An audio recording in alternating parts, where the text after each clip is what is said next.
¿Qué tal? ¿Cómo están? Bienvenidos a un nuevo programa de Implicados. Hoy les invito a conocer la asociación Manabi y en la segunda mitad del programa hablaremos del Día Internacional de la Mujer que celebraremos el próximo martes 8 de marzo. Les invito a acompañarnos en el programa de hoy. Comenzamos.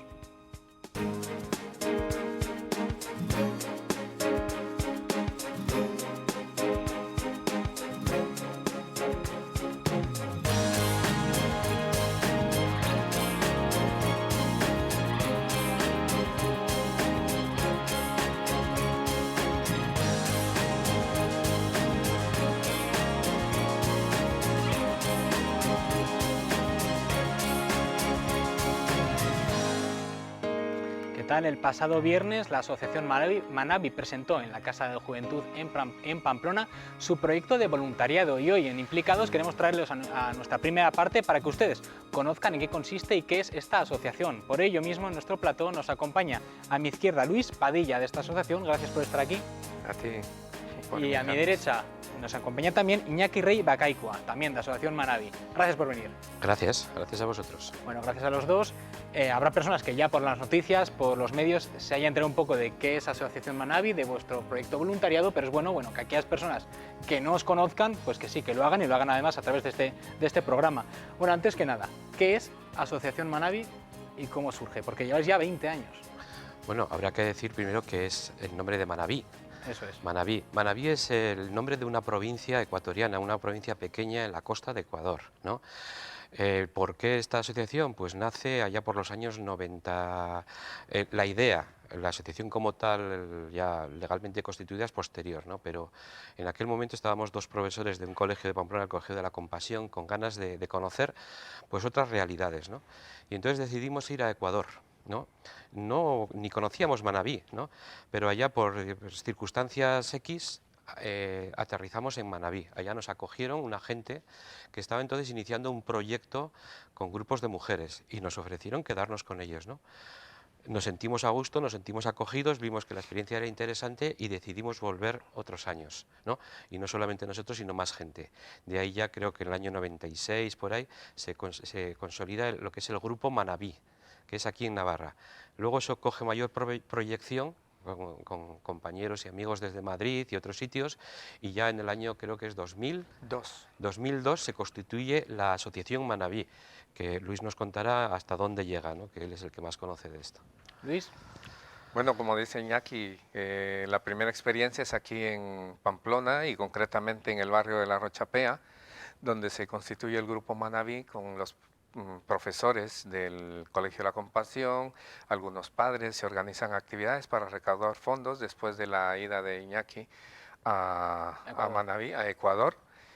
Y empezamos con el proceso de contagiar a la gente con este deseo de cambiar el mundo, de cambiar las cosas, y se empieza a promocionar el voluntariado.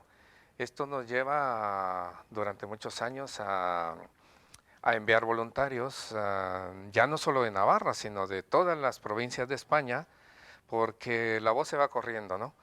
Y en el año 2002 decidimos ya constituir legalmente la Asociación Manabí aquí en Navarra, en Madrid, y constituimos la Fundación Santa Marta, que es nuestra contraparte en Manabí, en Ecuador, y hacemos una gira por Francia e Italia y construimos grupos de apoyo y de solidaridad, y sobre todo de voluntariado. Sobre todo, digamos que es el gran pilar vuestro, el voluntariado. Efectivamente, es lo que nosotros más hemos potenciado.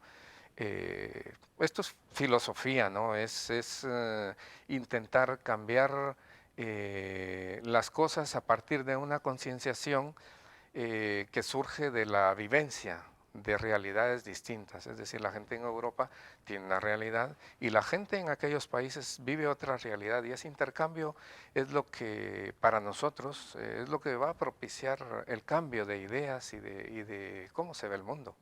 No solo estáis en Ecuador, sino que también estáis en Guatemala. En Guatemala, efectivamente. ¿Cuándo empezáis a actuar en Guatemala?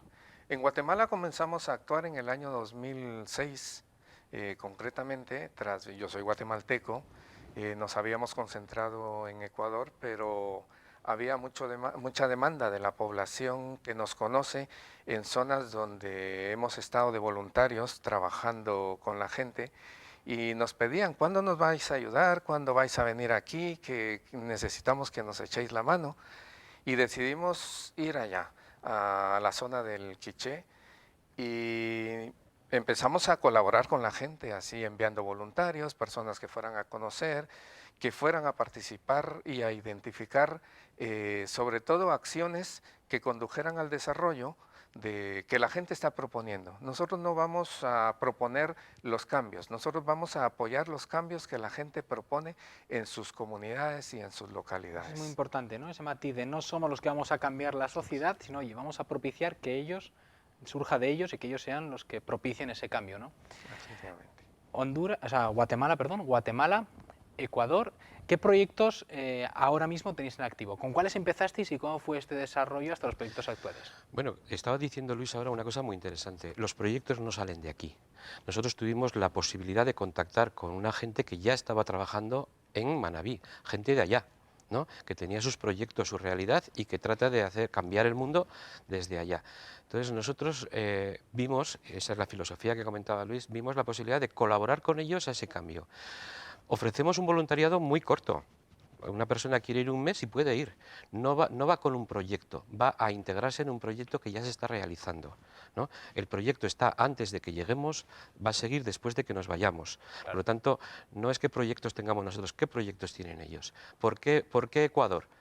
Porque conocíamos Ecuador, porque el mundo es muy grande y al final nosotros conocimos, hay muchas ONG, nosotros llegamos a Manabí. ¿Por qué Guatemala? Pues porque Luis es guatemalteco, conocía también allá y hay proyectos que se están desarrollando y podemos colaborar. Aquel que venga a hacer voluntariado con nosotros que no espere desarrollar un proyecto desde aquí, llevarlo allá y tener unos resultados. El proyecto se va a realizar con nosotros o sin nosotros, lo están realizando ellos. Nosotros vamos a encontrarnos con la gente que ya está trabajando, vamos a tener una vivencia, una experiencia, vamos a aprender mucho. El otro día en la Casa de la Juventud lo decía, advierto que si vais os puede cambiar la vida.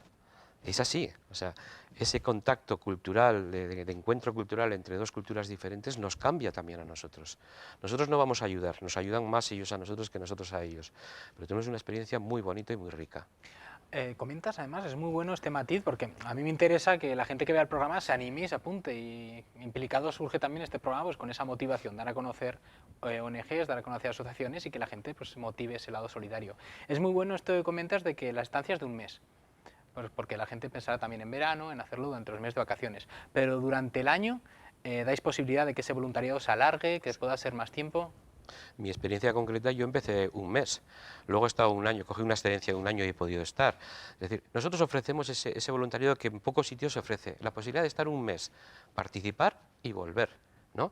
Pero si una persona tiene interés de, no, yo quiero implicarme más, es cuestión de hablarlo. O sea, no está cerrado, eso lo puede explicar mejor Luis. Me gustaría, Luis, antes de explicar esto, porque tenemos el tiempo contado, que me explicarais los proyectos en sí, los que estáis moviendo. Vale que los movéis ya con los que surgen ahí mismo, en las mismas zonas, pero actualmente, para una persona que quiera ser voluntaria, que sepa qué proyectos se puede encontrar. Bueno, en el caso de Ecuador ya hay proyectos que están funcionando. Básicamente se trabaja liderazgo de la mujer. Estamos trabajando últimamente con las personas que tienen alguna discapacidad. Estamos trabajando en acciones de prevención de trabajo infantil. Estamos trabajando el desarrollo agrícola en 153 comunidades de la provincia de Manabí. Y son proyectos que ya tienen su propia inercia. Es decir, la gente que va para allá se inserta en esos proyectos y los apoya, ¿no? Ahí logramos desarrollar un fondo de desarrollo comunitario, un banco comunal, que es el que nos sirve para financiar a través de microcréditos a las familias y sobre todo la estrategia nuestra, y eso es algo que nos distingue probablemente de otras entidades, es que nosotros hemos utilizado los proyectos como herramientas para potenciar la participación de la mujer. Para nosotros es importante que todos los cambios que surjan en los lugares donde estamos trabajando abran el espacio suficiente y necesario para que la mujer se empodere, para que participe, para que tenga la posibilidad de hablar, de poner su voz y su voto sobre la mesa y tomar decisiones. En el caso de Guatemala, los proyectos que hemos empezado a trabajar en los últimos 5 años están muy vinculados al agua. La carencia de agua en las comunidades, en las zonas del Quiché, porque aquí surge una paradoja, agua hay mucha, pero está contaminada, las empresas han contaminado las vertientes de agua, entonces el agua se trae desde muy lejos. Y a partir de esa carencia de aguas, pues hay racionamiento. Las mujeres tienen que cargar el agua en sus cabezas desde largas distancias. Los niños se ven implicados en eso. La higiene personal se ve afectada. Los huertos familiares no se pueden tener porque no hay agua. Es decir, nosotros nos hemos enfocado en esto, siempre manejando las transversalidades de tema de género, porque para nosotros sigue siendo importante incluir a la mujer y sobre todo en sociedades como la guatemalteca, donde tradicionalmente y por razones culturales, patrones sociales, la marginación está a la orden del día. Y por otro lado, esa transversalidad de gestión del medio ambiente. Para nosotros es importante en un país como Guatemala seguir sosteniendo el medio ambiente. Ahí está el tercer pulmón del planeta y en la zona donde estamos trabajando se está deforestando muy aceleradamente. Entonces estamos tratando de que todos los proyectos que la gente nos plantea, que son muy sencillos, la gente plantea, queremos trabajar la agricultura desde la sostenibilidad. Queremos agua para crear nuestros huertos familiares, queremos trabajo, queremos formación, queremos educación y queremos salud. En ese sentido, los proyectos que este año, por ejemplo, ofrecemos al voluntariado vamos a trabajar en formación de mujeres como agentes de atención a personas mayores. Es un curso de geriatría en la que participa personal cualificado que va de aquí de España, enfermeras sobre todo, y vamos a formar a 30 mujeres. Luego vamos a hacer una campaña de control de diabetes y control de nutrición y del niño sano. Vamos a trabajar programas educativos, vamos a formar agentes turísticos porque la zona estamos intentando que también con perspectivas al desarrollo pues haya mano de obra cualificada. O casi nada. Ya veo que un espectro amplio para elegir y para que la gente sepa también dónde puede moverse, que no es cualquier cosa. Me interesa mucho, porque quiero que veamos un vídeo de uno de vuestros proyectos, pero me interesa mucho cómo has remarcado el aspecto de la mujer, ¿no? Del empoderamiento de la mujer, y también, bueno, porque nuestra siguiente tertulia hoy va a ir sobre el Día de la Mujer, muy ligada a esto. Y he escogido un fragmento, uno de los vídeos que tenéis colgados en la misma web, en el cual se habla de cómo se ayuda, de cómo es la situación en estos países, en Manabí, creo que es el vídeo, de cómo está la situación en esos países y cómo es el proyecto de ayuda a la mujer. A mí me imagino que uno como mujer se ha de sentir lo peor, o sea, que un marido venga y le maltrate. Atrás de eso, que uno les hace todo en el hogar, siempre se mantiene a veces las cosas hechas y ellos vengan a maltratar, yo pienso que está muy mal. Una de las demandas permanentes de esta organización es la de que se ponga fin al maltrato contra las mujeres, situación que según datos de la Comisaría de la Mujer de Manabí se ha agravado en los últimos años. 8 de cada 10 mujeres del campo son maltratadas en sus hogares todos los días. Yo cuando veo que un hombre la maltrata a una mujer, yo me lleno de ira y yo quisiera así como tener una fuerza para poder cogerlo y para que sienta lo que una mujer siente en un golpe de un hombre.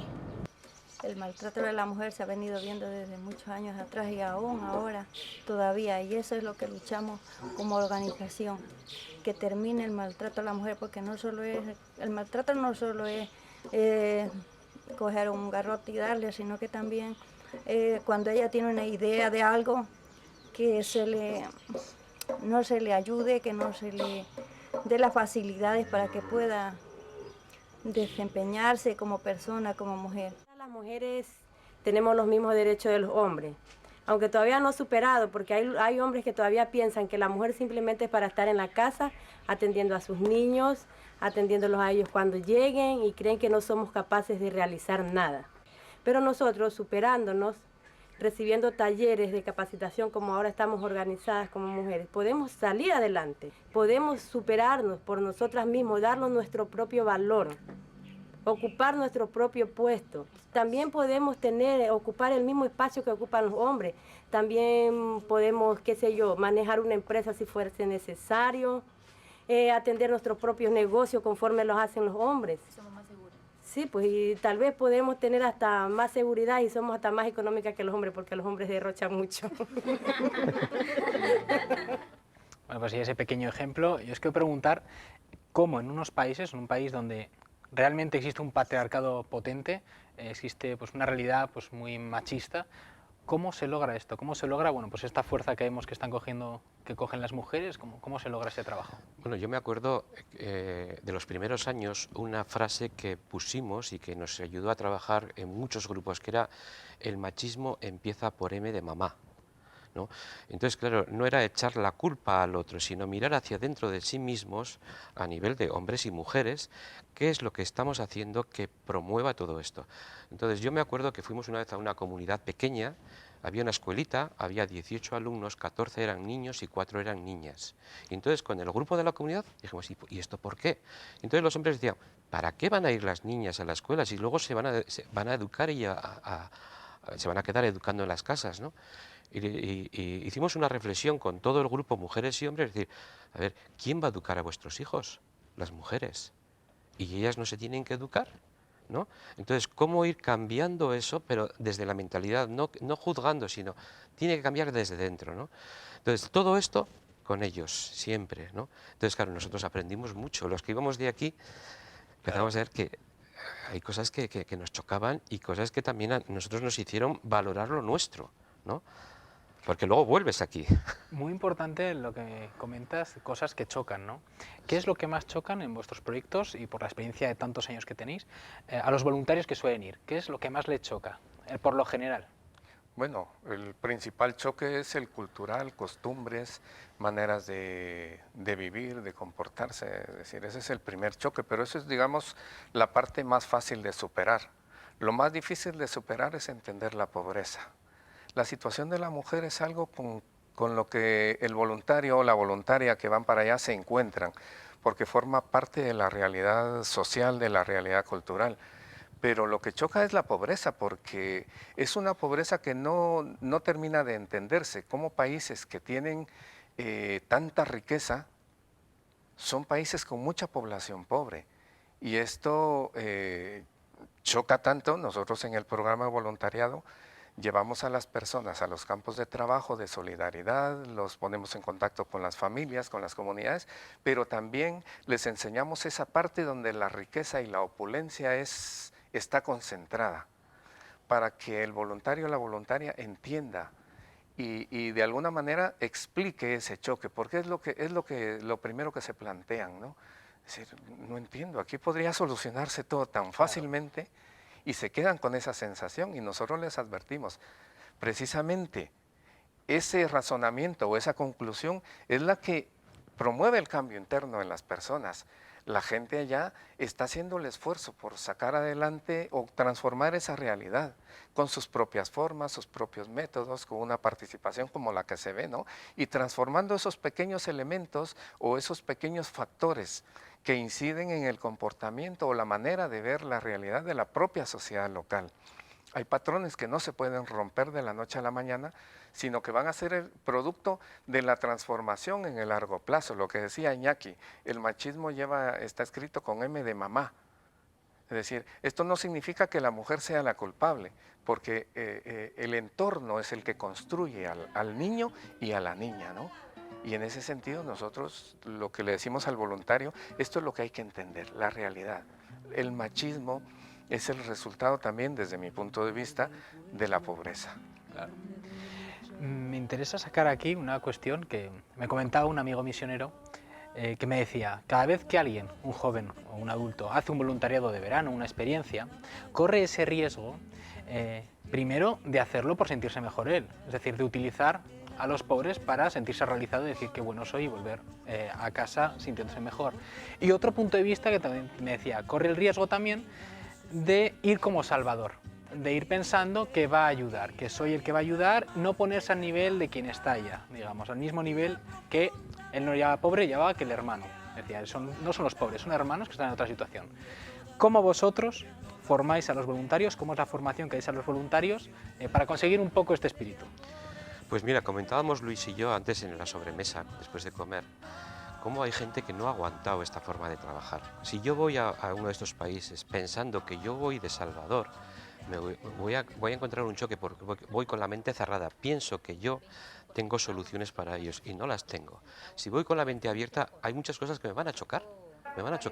Y voy a aprender, o sea, claro que voy a hacer cosas con ellos, ¿no? O sea, si yo soy maestro voy a dar clases de formación, pero sobre todo lo que voy a hacer es encontrarme con gente de una cultura diferente, con formas de ver diferentes, pero están en su realidad. Y entonces yo voy a aprender. Has hablado antes de la palabra misionero. A mí me han dicho, dice, ¿estabas allá de misionero? Le digo, no, allá me enseñaron a ser misionero. Misionero soy aquí, porque aquí esta es mi realidad. Ellos me enseñaron a ser misionero aquí, ¿no? O sea, yo he estado allá, he estado compartiendo, he estado varios años, pero donde realmente luego aquí es donde yo me tengo que implicar como misionero, porque menuda la que tenemos aquí, ¿no? Me gusta esa definición, mucho. Para finalizar tenemos que despedir. Quiero preguntarte sobre un poco cómo os financiáis, pero sobre todo por algo que tienes ahí entre manos, Bueno, para sí. promocionarlo, que se vea bien. Bueno, sí. Una de las maneras que tenéis de Pues, financiar estos proyectos son... Pues nosotros nos financiamos con donaciones, cuotas de socios y actividades de venta de artesanías.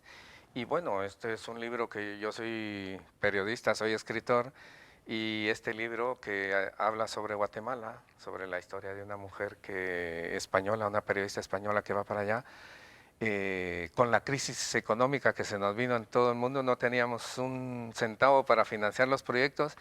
Y yo decidí pues dedicar la primera tirada de este libro para financiar proyectos en Guatemala porque estábamos comenzando. Conseguir recursos en esta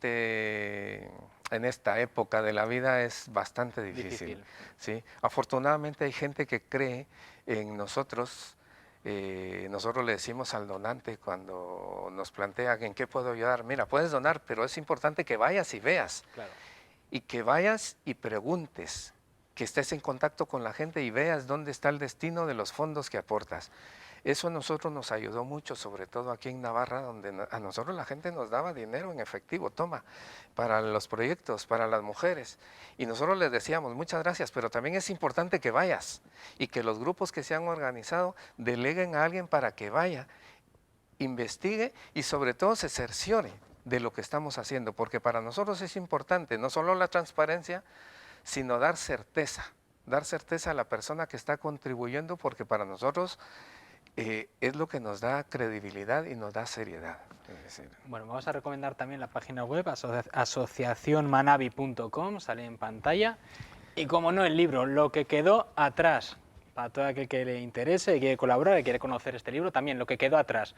Y para todos ustedes, cómo colaborar también, pues bien sea económicamente, yendo, ahí estaba la web. Iñaki, Luis, mil gracias por venir hoy aquí a Implicados. A ti, Gracias a ti. a vosotros por habernos invitado. Y ahora pasamos a publicidad y a la vuelta vamos a hablar del Día Internacional de la Mujer.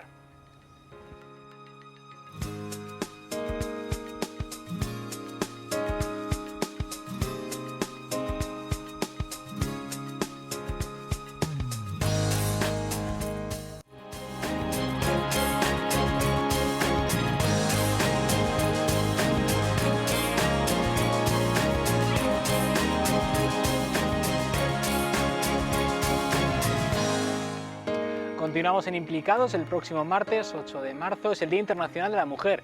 Y queremos tratar, como no puede ser de otra manera, aquí en Implicados este tema y hacerlo bueno, pues con dos grandes expertas en la materia, además con un recorrido vital pues muy implicado en el tema de la lucha por la igualdad entre hombres y mujeres. Nos acompaña a mi izquierda Eva Istúriz, ella es técnica de igualdad del Ayuntamiento de Ansoain. Bienvenida. Bueno, muchas gracias. Por la invitación, claro que sí. Aquí encantados de que hayas venido. Y por último, a mi derecha se encuentra Tere Sáez. Ella es parlamentaria de Podemos, bueno, y además especialista en políticas de igualdad y prevención de violencia de género. Gracias por estar aquí, Tere. Lo mismo, encantada de estar aquí bien acompañada. Bueno, vamos a empezar un poco contando la historia de este día. ¿Por qué se celebra el Día Internacional de la Mujer?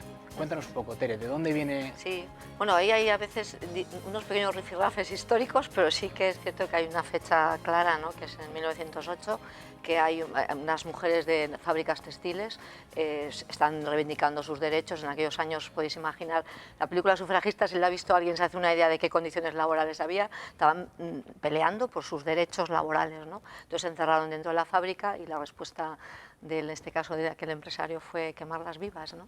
Entonces fueron, no recuerdo exacto, 148 o 158 mujeres, ¿no?, las que murieron abrasadas, y de ahí sale, de esta fecha, al año siguiente, yo creo que es una más desconocida, que es en 1909, hay una marcha enorme en Nueva York de más de 15.000 mujeres, todas de fábricas textiles y tal, que se llama la Marcha de Pan y Rosas, que mantiene la idea del 8 de marzo y al final en 1910 se declara como Día Internacional por Clara Zetkin, ¿no? Yo esa es la historia que conozco, creo que hay más, pero... No, sí. Bueno, sí. Eva, cada año la ONU, además lo hace con un lema diferente. Este año es por un planeta 50-50, en 2030 demos el paso para la igualdad de género. Hablando de igualdad, que va a ser el tema pues, que nos va a centrar durante la tertulia, hoy en día, ¿cuáles serían las causas, digamos, a día de hoy, de que haya pues, una desigualdad, de que mucha gente note que hay una desigualdad entre hombres y mujeres? Bueno, son causas estructurales, ¿no?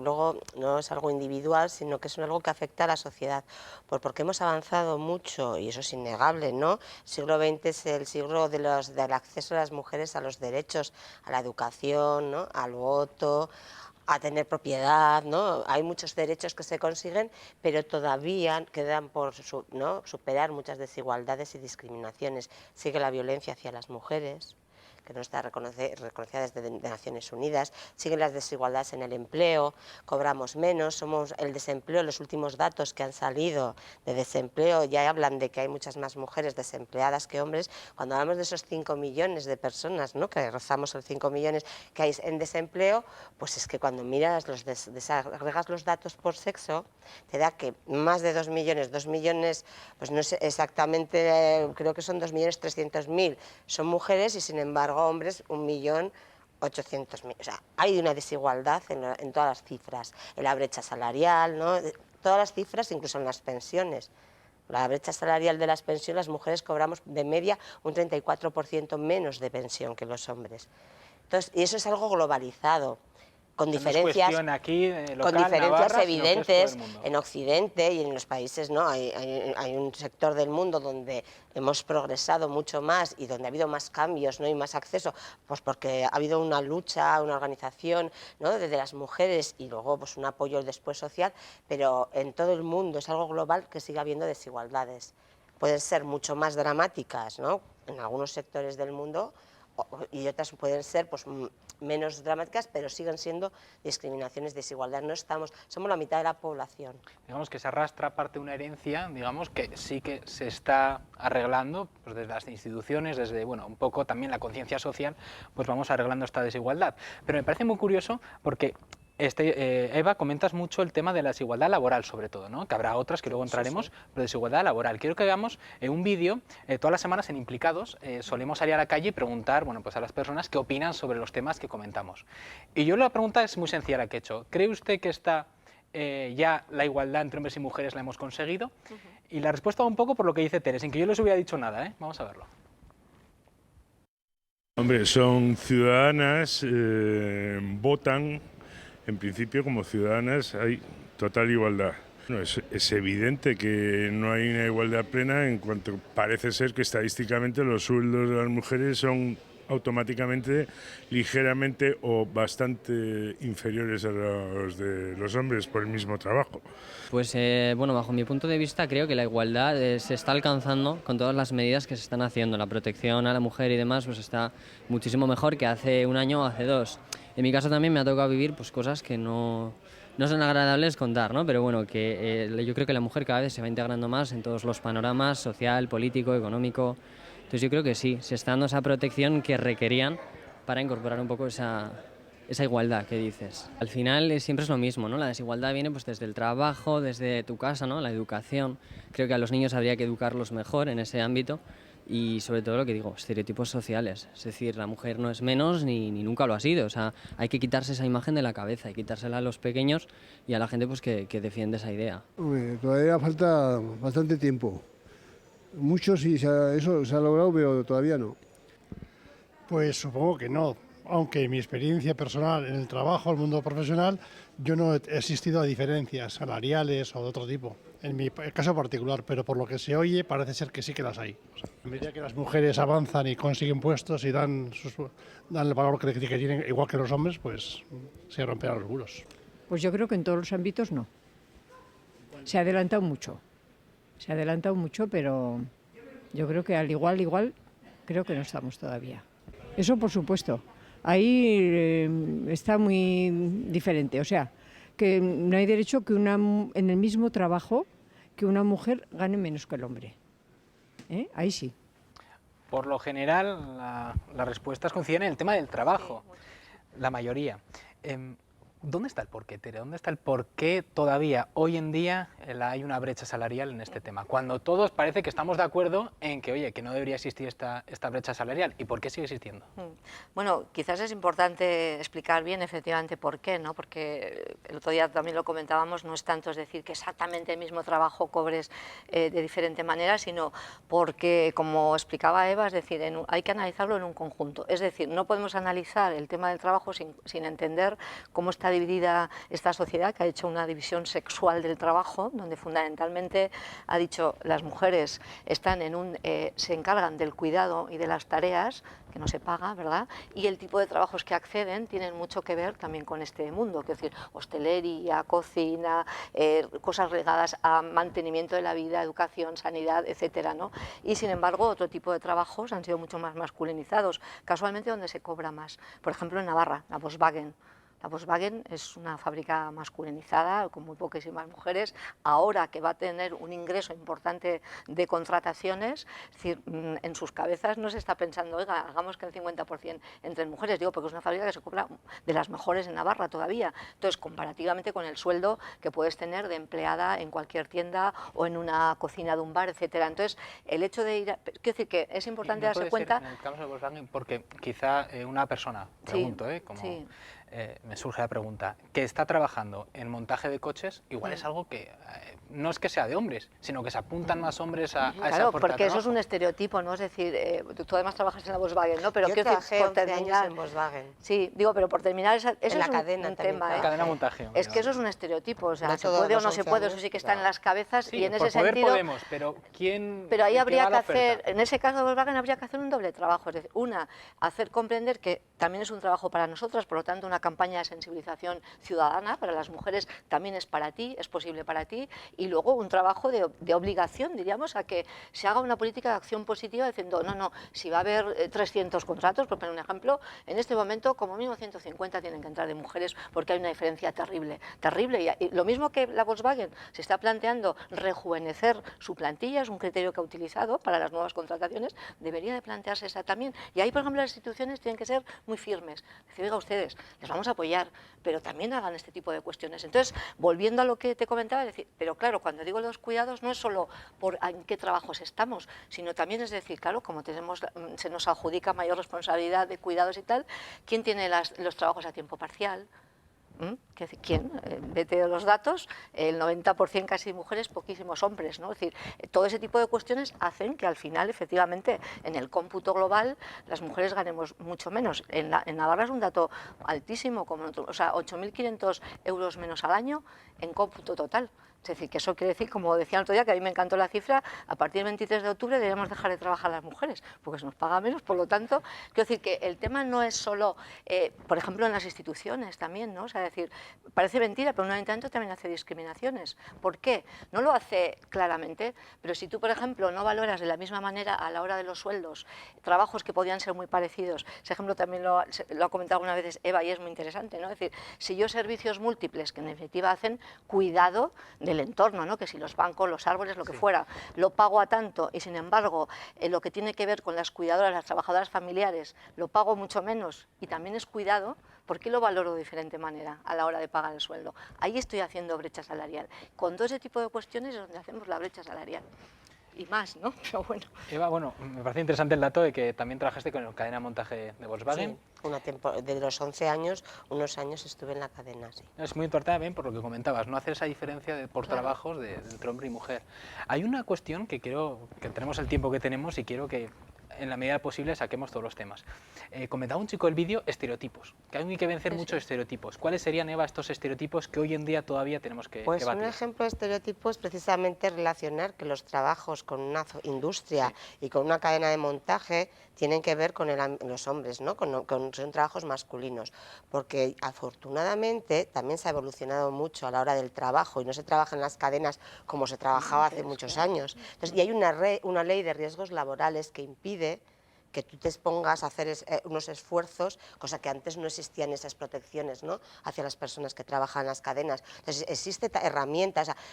Hoy en día no hay ningún trabajo que no puedan hacer las mujeres en la cadena y, sin embargo, persiste el estereotipo de que la fuerza, ¿no?, que ante el hecho de contratar a una mujer y un hombre, pues contrataré a un hombre porque se me resolverá todo. Cuando resulta que no, por la ley de riesgos laborales, insisto, no se puede hacer ya determinadas cosas que antes se hacían por la fuerza. Hay otro mito también, oye, es que se me va a faltar al trabajo porque se va a quedar embarazada, porque va a tener niños. Hoy en día, si vemos los índices de natalidad, vamos, son escalofriantes.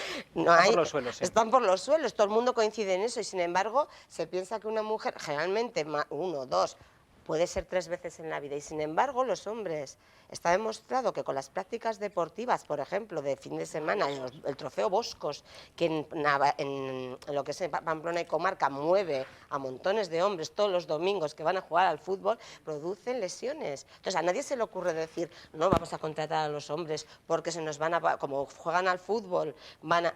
Son estereotipos que vamos, ¿no? Y luego también hay una realidad, porque los estereotipos también se basan en cuestiones que todavía no hemos cambiado. Hay un dato muy, muy importante. En la Unión Europea, una mujer a la semana emplea 26 horas en el cuidado y en los trabajos domésticos. Un hombre emplea 9. Esa desigualdad que se da en el ámbito está correlacionada con el ámbito privado.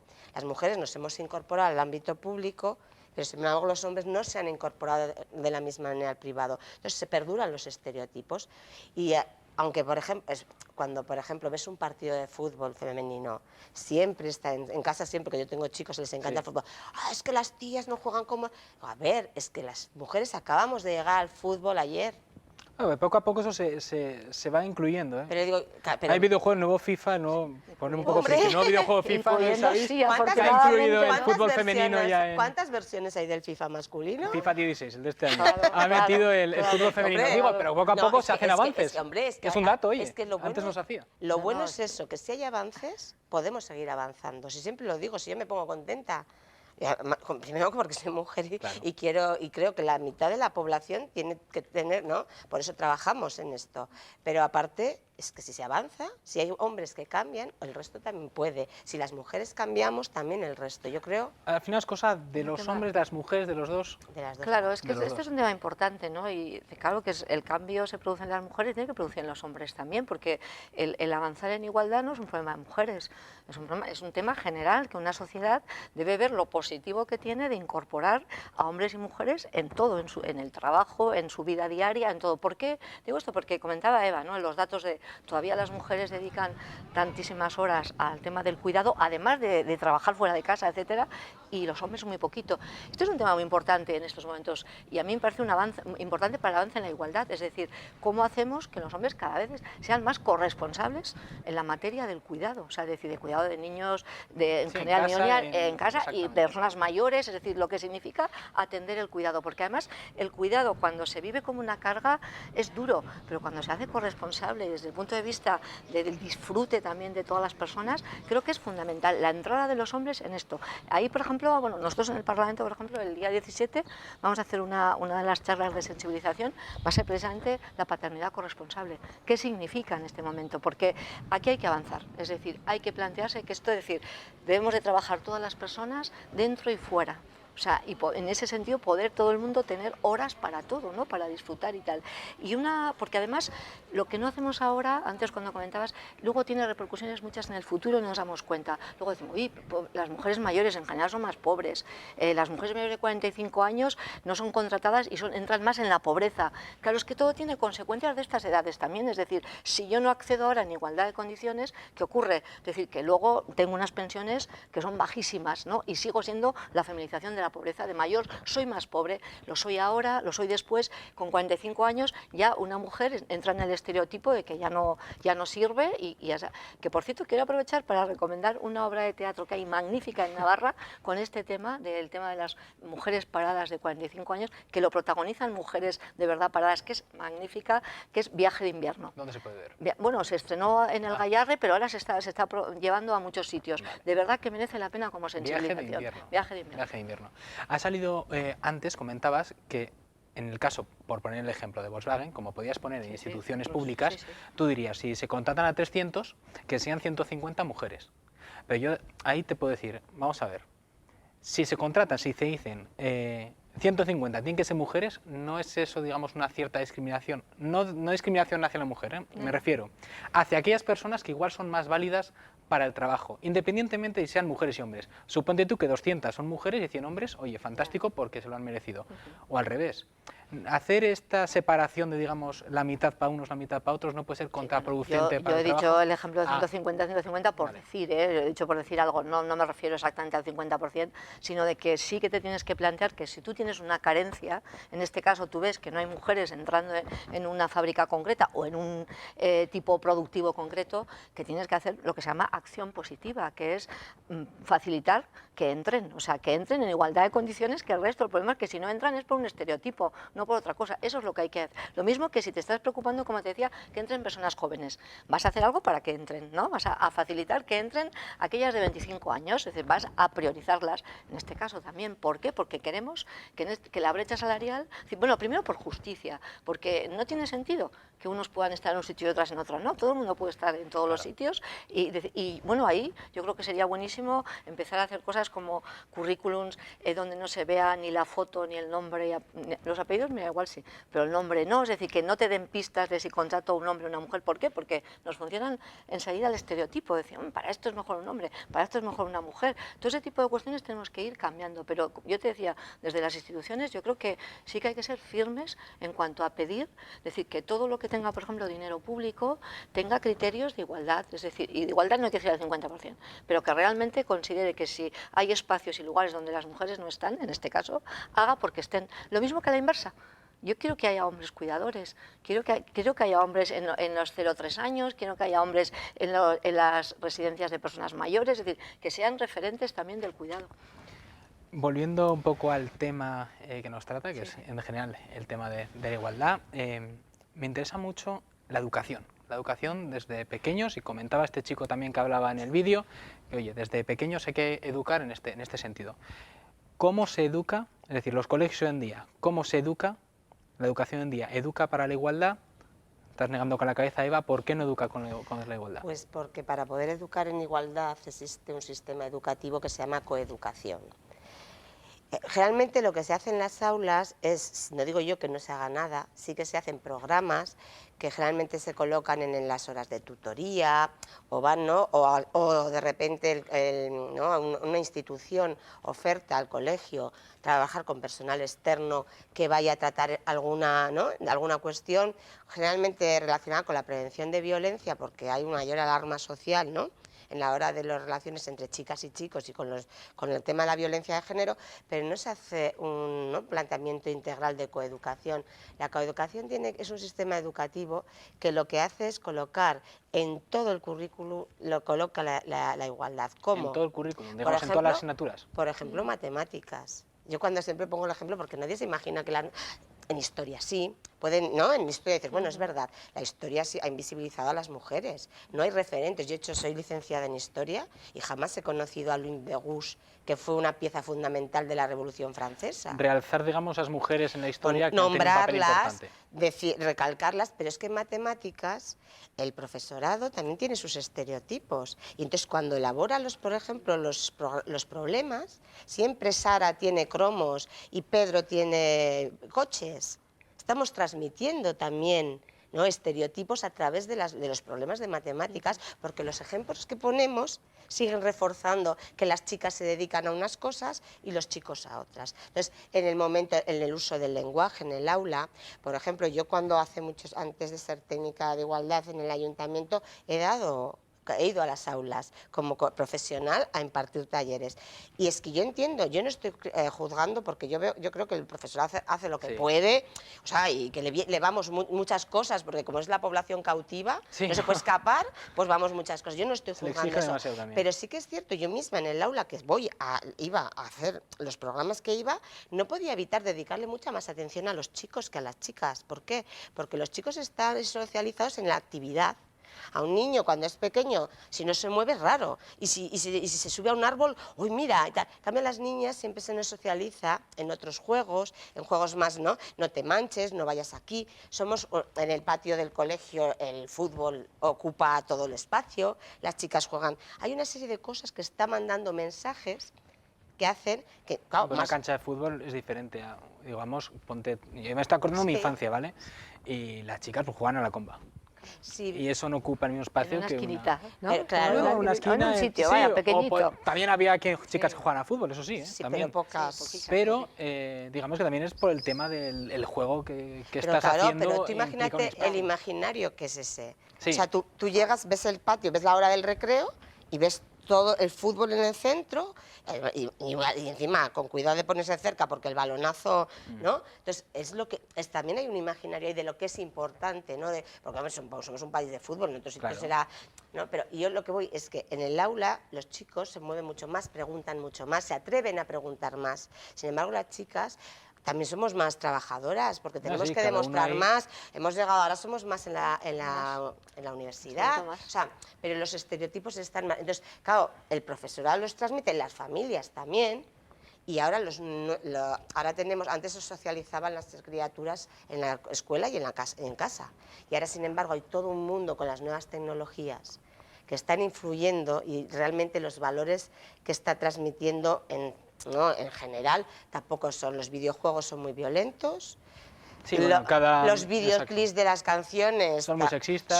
Sí. O sea, pero volviendo al tema de las asignaturas, yo quiero preguntaros, por ejemplo, para ir finalizando, nos queda muy poco tiempo, una como lengua y literatura, ¿vale? Lengua y literatura, tú estudias el siglo del español, ¿vale? Estudias la literatura y hay libros, bueno, pues que efectivamente el hombre predomina sobre la mujer.